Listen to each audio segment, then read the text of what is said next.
госпожо заместник-кмет, уважаема госпожо секретар, уважаеми дами и господа, уважаеми приятели, колеги.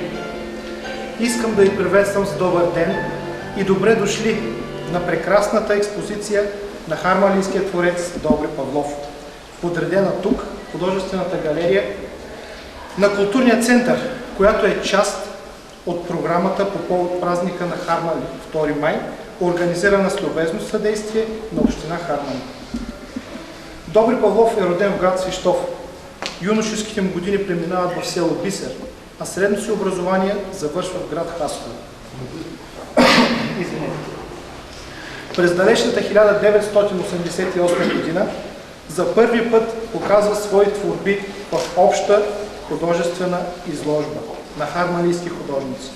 Следват редица престижни участия в национални изложби: Сливен 1989, Пазарджик, а през 1996 и в най-титулуваната ни галерия, тази в Шипка 6 в София. В Хасково има редица участия с групата на местните художници, а в Харманли, където преминава съзнателният му живот, има 5 самостоятелни изложби, като тази днес се явява 6-та такава. Разбира се, участва във всички общи изложби, организирани в рамките на града. Начава с осезаемо артистичен почерк. Личи подчертано разкъсване и разбиване на формата, а художествените търсения са отразени мощно и зрелищно в картините му. Силният драматизъм е породен именно от тази незавършеност на форма. Търсеният баланс е намерен толкова удачно, а стремежът към реализация на първоначалната идея е доведен до окончателен край.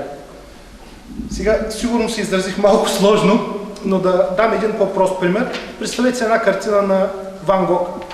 Това означава и да добавите едно цветно петно или да отнемете от една картина на Ван Гог, това няма да промени абсолютно нищо в тази картина. При Добри Павлов това е абсолютно същото. Това означава, че идеята е доведена до окончателен край.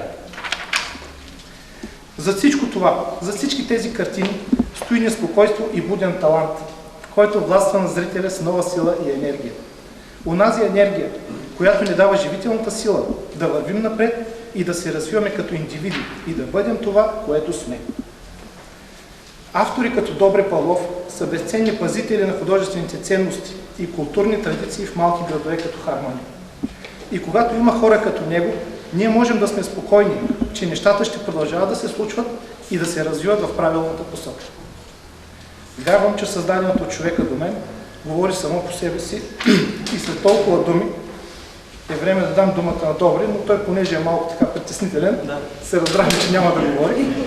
И предвид този факт, смятам да обявя тази изложба за открита и да ви поканя да развиете и да се насладите на всички тези прекрасни картини. Това е на това школа на художник.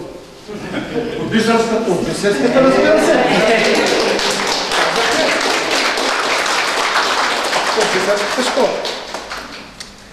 И така, само да ви кажа, има 25 маслени картини. Нали са маслени? Не са акрил. Маслени картини са върху платно. Сюжетите така разнообразни, както казахме, видно за всички. Точно. Те се виждат. Да. Добре, благодаря за вниманието.